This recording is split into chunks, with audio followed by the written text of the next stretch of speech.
niin kuin sananlaskutyyppistä niin kuin tämmöistä aforistista kiteytymää, mitä mä oon oppinut aikoinaan. Et ensimmäinen on se, minkä mä oon oppinut hirveän nuorena, mikä määrittelee heteromiestä aika pitkälti. Ennen vanhaa mä oon oppinut tällaisen, että tyypillinen mies, ja siinä just tarkoitettiin heteromiestä, tyypillinen mies ajattelee, että kaikki naiset on huoria, paitsi meidän äiti. Tuntuuko tää susta niin tutulta?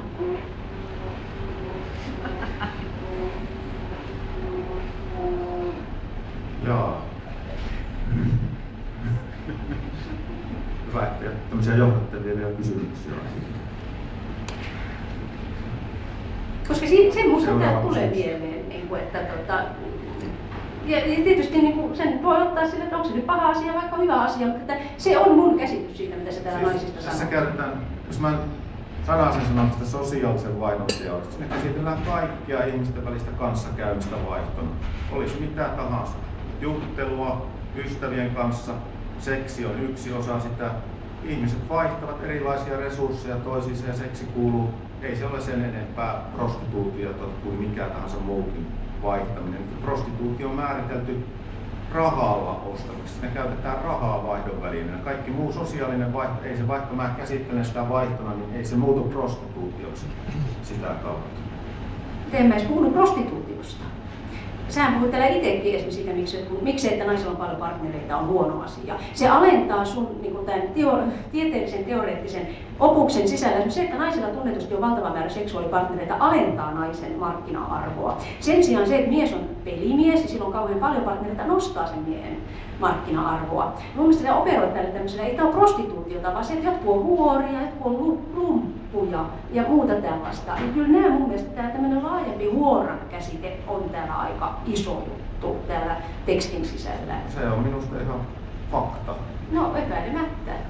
Fakta, että se markkina-arvo alenee, jos partnereita on liian paljon. No miksei sitten miehellä? Niin, miksei? Mä oon selittänyt sen, miksei se alene. Se on hyvin tarkka selitys siinä. On, mutta mä edelleen ihmettelen tätä. Mä en sille voi miten niin jotenkin tieteellisenä faktana täällä näitä mukuja esitetään. Näin se markkina toimii, en mä sille voi mitään. Mä valitan sitä syvästi. No sit mulla on yksi semmonen, mitä mä ihmettelin vilpittömästi, on se, että sulla on sanasto ja sulla ei sanastossa esimerkiksi semmoista käsitettä esiinny kuin homososiaalisuus. Sä et ylipäänsä puhu homososiaalisuudesta mitään. Ja yksi niitä kaikkein isompia avaimia koko tälle puheelle viiviavellaanista tai muusta vastaavasta. En mä usko, että miehet haluaa, jos puhutaan sitä heteromiehistä, ei ne halua oikeasti hengailla välttämättä jossain kekkereissä jonkun mallin kanssa, koska mallit on hirveän tyhjiä. Eikä niitä usein panetakaan, koska niillä on aika epäterveet elämäntavat. Ei ne ole siellä siksi, että se malli kiinnostaisi niitä, vaan ne on siellä sen mallin käsipuolessa jossain pippaloissa, koska ne tekee sillä vaikutuksen muihin miehiin. Niin olennaistahan kundien välisessä kommunikaatiossa on miesten väliset sidokset. Ja se, millä tavalla miesten kesken jaetaan vaikka lämpöä, hellyyttä, välittämistä, yhdessäoloa. Se miksi pojat menee bändiin, niin ne aina sanoo, että menee bändiin, että sais pilkua. Mutta silleen vaan kuuluu sanoa, ei ne oikeasti mene siksi, vaan siksi, että saa poikien kesken soittaa ja puuhata ja käydä suihkussa ja itkeä ja kännätä ja nauraa ja mennä samaan keikkabussiin. Se on hyvin homososiaalista. Hirveän olennaista on toisaalta bändärit, joita tarvitaan just sieltä jollain tavalla, se sitoo ne kundit silleen yhteen. Ja se on yksi tapa. Teoria, mutta tämä on eri teoria. Mutta se mikä minua huvittaa on nimenomaan se, että sä puhut asioista, joita toisaalta voidaan tulkita tämän homososiaalisen sidoksen ja vaihdon kautta. Ja se on sulle niin arka asia, minä tulkitsen sua kirjailijana. Et kirjailija laasasit, että on niin arka asia, että sä et mainitse sitä sanaa kertaakaan. Ja sä et sano sitä, että sä esität kenties kilpailevan tulkinta tavan tälle systeemille. Koska hyvin pitkälti sä kuvaat asioita, joissa oikeastaan miehet näyttää miehille jotain. Miehet kilpailee miesten kanssa, todistaa miehille. Ja nämä naiset on tässä ehkä jonkinlaisena nivelinä tai välikappaleina.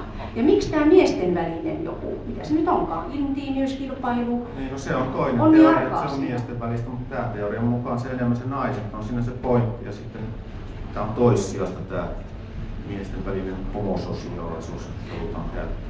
No sitten on tietenkin yksi tämmöinen, mikä mua jäi myös kiinnostaa, että sä kuvailet ihan oikeasti täällä sitä, että kun ne miehet haluaa seksiä ja naiset haluaa sitä jotain niitä resursseja ja sitten ne haluaa myös pysyvyyttä. Miehelle on olennaista saada hirveän paljon vaihtelua seksielämässään. Mies haluaa pokata paljon erilaisia naisia ja aina haluaa niinku uutta ja tuoretta ja erilaista.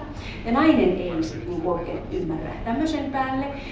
Niin sitten kun sä kuvailet hirveän elävästi ja kivasti esimerkiksi sitä, mikä on Stokkaan miesten tässä tuttu juttu, että miten niin on niin rikkaita anonyymin seksin kohtaamisia ja homokulttuurissa ei tarvitse kauheasti lätistä eikä tarvitse mitään niin safkaa tarjota, mutta silleen niin nopeasti pystytään kohtaamaan ja harrastamaan anonyymiä seksiä. Se on rikas ja hyväksytty niin kruisausperinne.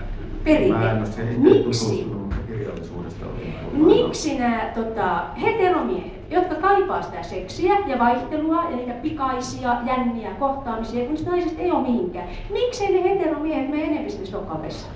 Miksei ne ota kontaktia muihin miehiin, joilla olisi niin tarjota sitä hyvää ja nopeata seksiä?